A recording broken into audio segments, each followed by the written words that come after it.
கொஞ்சம்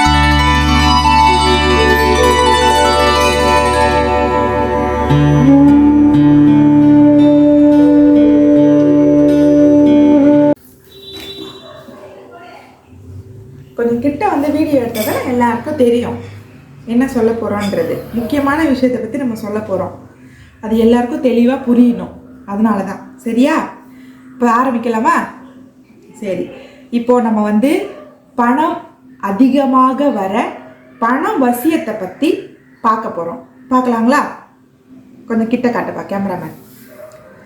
இது வந்து கடலைப்பருப்பு, ஒரு சொம்பில் தண்ணி, இது வந்து பச்சை கற்பூரம், இது வந்து அரகஜா, 2 பிரியாணி இலை, ஒரு பட்டை, 5 கிராம்பு. பாருங்கள், நல்லா பாருங்கள், 5க்கு மேலே இருக்கக்கூடாது. சரியா? இவ்வளோ கடலைப்பருப்பு எடுத்தால் 5 தான் இருக்கணும்.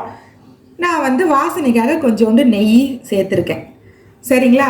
இப்போ இதெல்லாம் எப்படி நம்ம பண்ணணுன்றதை வந்து நான் தெளிவாக சொல்கிறேன். நல்லா புரிஞ்சுக்கோங்க என்ன பண்ணணுன்றதை. முதல்ல இந்த தண்ணி எடுத்து இந்த கடலைப்பருப்பில் ஊற்றி நம்ம ஊற வச்சிடணும். சரியா? ஊற வச்சுட்டு இது எல்லாத்தையும் எங்கெங்கேருந்து எடுத்தோமோ அந்த இடத்துலையே கொண்டு போய் அங்கேயே பத்திரமா வச்சிடணும். வச்சுட்டு இன்னைக்கு ஸ்கூலு லீவுன்றதுனால நான் வீட்டில் வடகறி பண்ண போகிறேன். அதுக்கு தேவையானதெல்லாம் எடுத்து வச்சுருக்கேன். சும்மா வீடியோக்காக இதெல்லாம் எடுத்து தட்டில் வச்சேன். பைத்தியங்களா, போய் ஒழுங்காக எல்லாம் வேலை செய்யுங்க. நான் தான் வேலை வெட்டி இல்லாமல் சொல்கிற பணம் அவசியம்னு சொன்னால் வாயை போலதுன்னு பார்த்துருக்குறீங்க. எல்லாரும் ஒழுங்காக வேலைக்கு போங்க, தேவையான பணம் கிடைக்கும். புரியுதா? அதை விட்டுட்டு வீடியோ பார்க்குறேன், இதை பார்க்குறேன், பண அவசியத்தை பார்க்குறேன், அதெல்லாம் விட்டுட்டு வேலைக்கு போங்க. என்னைக்கு உழைப்புக்கு தகுந்த ஊதியம் தான் கிடைக்கும். புரியுதா? இந்த வசியம் பொசியம் அதெல்லாம் பார்க்காதீங்க. வேலைக்கு போங்க எல்லாம்.